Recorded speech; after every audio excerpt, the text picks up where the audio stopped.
Të dashur shqiptar, ju jeni drilon, ja ku ja kam shkruar unë emrin grek, që mbani prej 3000 vjetësh në lumin e Drinit dhe në krahinën e Drilonit. Ka 20.000 drilonas shqiptar të deklaruar me emër të tillë dhe janë shumë krenar.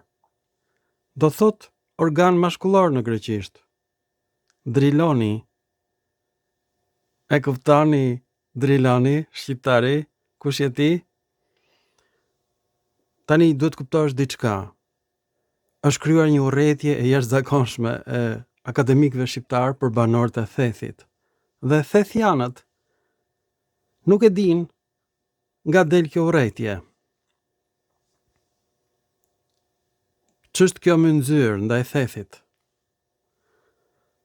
Kjo urrëtie ka lindur në vitin 2012, kur Zoti Edi Rami vendosi të bëhej kryeministër. Dhe urrëtia e tij për Thethin u shpërnda në të gjithë shtresat intelektuale drilonase shqiptare. Përse urrejnë Thethin kaq shumë akademikët shqiptar dhe politikanët shqiptar? Sepse në Universitetin e Leidenit thuhet shqiptarët vijnë nga Thethi. Emri Thethit nuk është përmendur kurrë në asnjë dokument të Bizantit, të perandorisë romake, të mbretërisë serbe, asnjëherë nuk ka dalë në dokumentat turke. Ç'është ky Theth? Ç'do të thotë ky Thethi? Thethi ka dalë në leksionet e Universitetit të Leidenit, universiteti më i përparuar në Europë, për origjinën e shqiptarëve. Ata kanë dalë në konkluzionin që ne vim nga Thethi, atje ku nuk jetojnë dot as ujqit, por jetojnë ca shqiptar të mirë, që merren me kontraband. Prandaj jetojnë në Theth. Nuk jetohet në Theth. Në Theth është varrosur një studiues i gjuhës shqipe, që edhe ai kujtonte se ne vim nga Thethi, ishte i çmendur. Si lindi kjo ide e Thethit? Ja do ta mësoni tani. Ideja që shqiptarët linden nga Thethi ka ardhur mbasi është lexuar vepra e Plinit, por me gabime. Kaq të çmendur janë shkrimtarët austriak, gjerman, anglez, saqë emrin e fisit i lirë Rudini, që në fakt nuk janë fis i lirë, janë kolonistë romak. Rudini, që vijnë nga qyteti Rudiae, në Itali, janë ushtar romak të vendosur në Shqipëri si kolonist, mbas luftrave iliro-romake. Emrin Rudini ata e përkthejnë në Endurini dhe Endirundini, dhe pastaj në greqisht kjo interpretohet si interfronoi, banorët e kështjellës që mbrojnë kështjellën. Por nuk ekziston as fjala interfronoi as Endirundini, është lexuar keq fjala Rudini. Është një fjalë përkëdhelse, do të thotë italian kokë kuq me flokë të kuqe. Pra, që ta kuptojmë se çfarë ka ndodhur me drilonasit, që nuk janë vetëm shqiptarët. Drilon janë të gjithë ata që merren me gjuhën shqipe, janë komplet të çmendur. Do të tregoj unë se çfarë thot Plini në origjinal, që e kam përkthyer unë nga latinishtja. Kolonia e Pyudariumit është 100 milje larg lumit Naron. Nga Epidariumi ndodhen qytetet e qytetarëve romak, Rizinium, që vjen nga Rizon, rënjët, në gjuhën greke, ky është qytet grek. Ne i themi që është shqiptar, por është grek. Akryum vjen nga fjala vetëtim në greqisht. Butuanum është qytetër motër i gjetur në Egjipt. Butua. Që në fakt është bashkimi i dy qyteteve egjiptiane në një qytet të vetëm. Olkinium, i cili më parë quhej Kolkinium, pasi ishte themeluar nga albanët kolkian të Kaukazit, kështu thot Plini. Nuk bëhet fjalë për shqiptar, bëhet fjalë për grek, kolonistë grek që kanë ardhur nga kolonia e tyre në Kaukaz dhe janë vendosur në Kolkinium, në Ulqinën e sotëm. Ekziston lumi Drino, shkurtim i Drilonit, organ mashkullor. Dhe si për lumit Drin, qyteti i qytetarëve romak, Skodra, 18 milje larg detit. Për më tepër, kujtesa e shumë qyteteve të Greqisë, se këto janë qytete greke, dhe gjithashtu e komuniteteve të fuqishme, po venitet. Plini thot, po venitet kujtesa e qyteteve greke. Po sepse këto janë qytete greke, po asnjëri si ka lexuar përpara meje deri tani. Sepse këto qytete greke ishin në këtë rajon, thot Plini.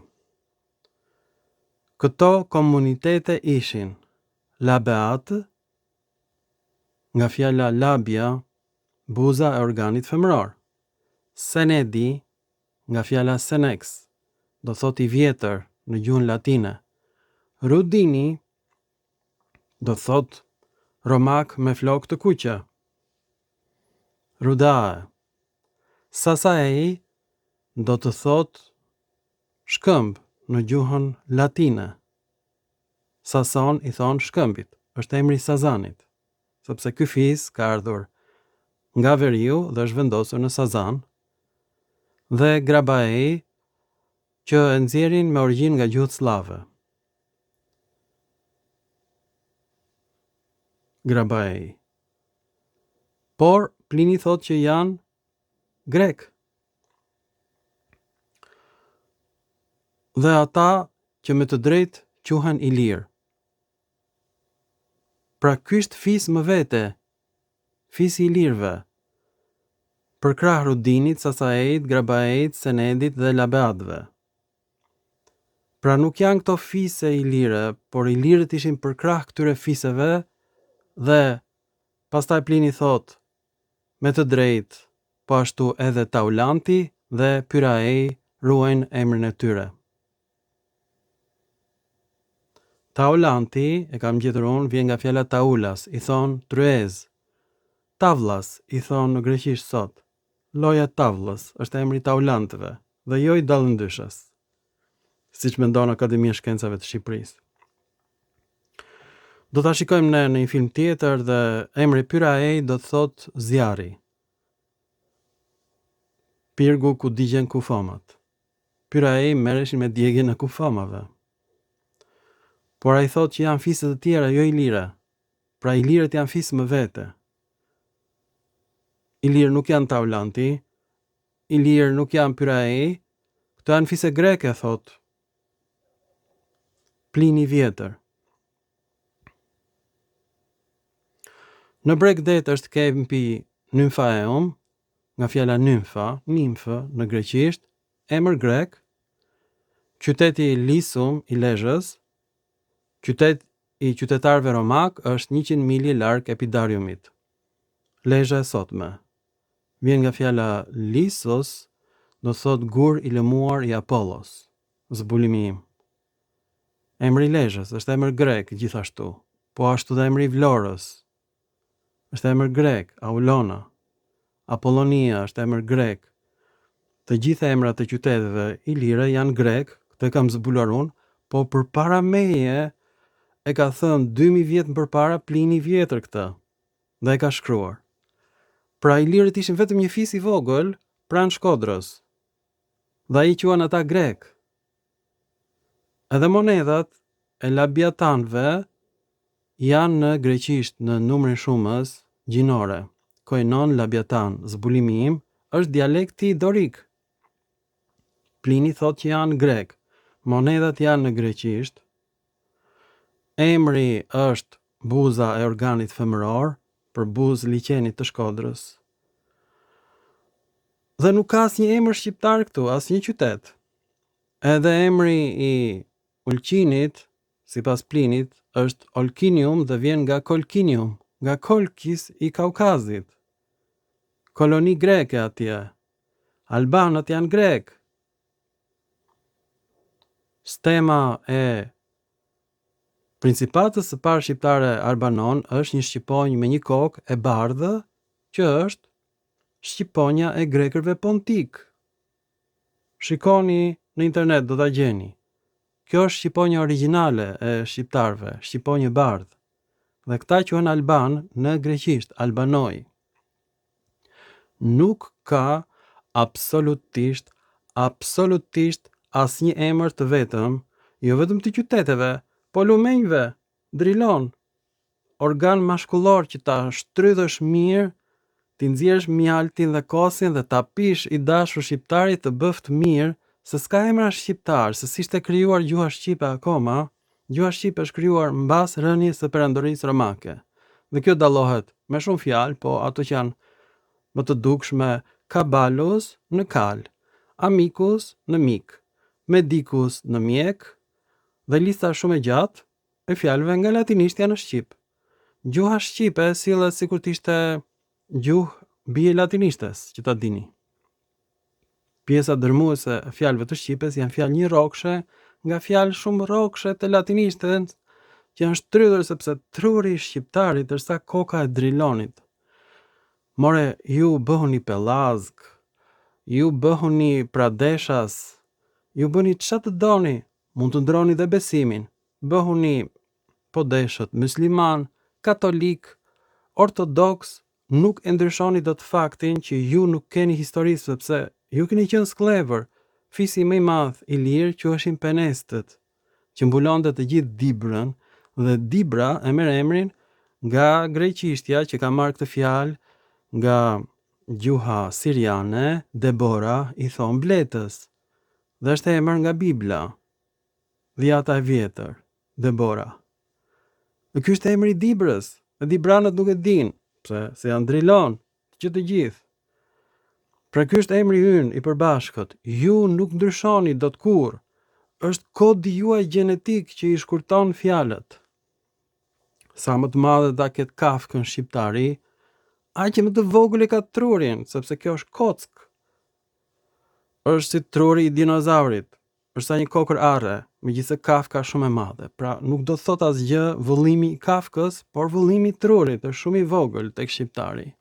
Është e provuar kjo. Pra sot mësuam neve përse u rrehet thethi kaq shumë nga qeveritarët tanë. Gjuna, banorët e thethit, më vjen shumë keq për ta, po duhet ta dinë se përse u rrehen kaq shumë nga shtresa intelektuale e Shqipërisë. Sepse pikërisht në vitin 2012 vijnë 2 njerëz të shkretëtirës që punojnë për Akademinë Austriake, por nuk janë austriak, janë me origjinë nga vendi i shkretëtirës, dhe vinë në Shqipëri dhe u thonë shqiptarëve ju jeni nga thethi. Atëherë lindi urrëtia e madhe e shtresave të larta intelektuale shqiptare për thethin, mbas këtij diskutimi me këta 2 studiues austriak. Janë shumë famkeq, përpiqen të tregojnë që nuk ka patur shqiptar në Shqipëri. Por jo se shqiptarët vinë nga Kaukazi, nuk vinë, nga Kaukazi kanë ardhur grek pontik. Ua përsëris për të 1000 herë. Gjuha shqipe s'kishte lindur akoma, ka lindur mbas shekullit të 5 të erës sonë, kur ra perandoria romake dhe u krijuan gjuhë si spanjishtja, pra nuk kishte popull spanjoll. Frëngjishtja nuk kishte komb francez. Portugalishtja nuk kishte komb portugez dhe rumanishtja nuk kishte komb rumun. U krijuan pra këto kombe kur u bë fragmentarizimi i perandorisë romake. Kjo është e gjitha. S'ka patur shqiptar para shekullit të 5. Nuk kanë ardhur nga asgjëkund, janë krijuar këtu shqiptarët nga mbetjet fekalet latine, pastaj fekalet slave, pastaj fekalet turke, po vinë dhe fekalet të tjera nga vendi shkretëtirës, sa të duash Shqipëria vjen era mjalt të kënaq Shqipëria dhe shqiptarët e quajnë veten drilonas. Edhe një herë. Gjuha shqipe është në përpunime sipër në punishten e mjaltit. Akoma s'ka mbaruar komplet mjaltizimi i Shqipërisë dhe i gjuhës shqipe. Vazhdon edhe sot e kësaj dite. Gjuha shqipe bëhet mjalt, vazhdimisht. Sheqeroset. Por nuk janë blet ato që po prodhojnë në mjaltin tonë, por janë miza të zakonshme të dashur shqiptar. Edhe një herë, sipas Plinit, ilirët janë një fis për krah labatëve, Senedi, Rudini, Sasaei, Grabaei, Taulanti dhe Pyraei. Ilirët janë fis më vete, quheshte Ylliristi, që ne nuk e dim çfarë do të thotë, por është një sharje në greqisht me siguri nga fjala illos, syshtrembër. Një lloj si fjala drilon, organ mashkullor. Pra grekët ne mund të na quajnë ç'të duan, sepse nuk kishte popull shqiptar atëherë, kuptoni apo jo? Kishte vetëm sklever, ishin shtres, kaq, penest. Gjuha shqipe lindi mbas rrëzimit të perandorisë romake. Duhet ta kuptojmë të gjithë këtë. Kaq e keqe është situata. Por nuk është aq e keqe sepse të njëjtin fat patjen vendasit, indigjenët në Spanjë, në Francë, në Rumani, madje edhe në Itali. Shumica e fiseve nuk kanë qenë romake, por u romanizuan. Pra ky fat i priti të gjithë ata që u pushtuan nga romakët. Sepse romakët kishin idenë e tokës së djegur. Shkatronin çdo gjë që gjenin përpara tyre, por ato kanë shkatruar qytete greke, që të gjitha nuk janë qytete shqiptare, ju a them me shumë dhimbje të thellë shpirtërore. Dhe do t'i shikoni vetë, ata që din greqisht do e kuptojnë menjëherë që emrat e qyteteve shqiptare janë greke, që të gjitha. Unë habitem se si nuk i kanë rënë në sy gjëra të tilla shqiptarëve më përpara, por tani është inteligjenca kompjuterike që ta përkthen çdo lloj teksti të duash ti të greqishtës së lashtë, sepse po të dish greqishtën moderne, nuk e kupton greqishtën e lashtë. Edhe latinishtën nuk e kupton po të dish italisht. Pra, përdorni inteligjencën kompjuterike, do ta vë tekstin poshtë filmit në origjinal, në latinisht, dhe besoj se do i dalë një njëjti përkthim. Ju faleminderit për vëmendjen, të dashur drilonas, nuk do ndryshoni kurrë. Hiqini të gjitha shpresat, gëzoni jetën, hani mish, hani fasole, pini mjalt, pini kafe, bëni pak qef, pra të jetë se o kam betur, se ju nuk jeni i pellazg dhe nuk jeni i lirë. Gëzoni jetën që keni ore. Mirupafshim në filma të tjerë shkencor.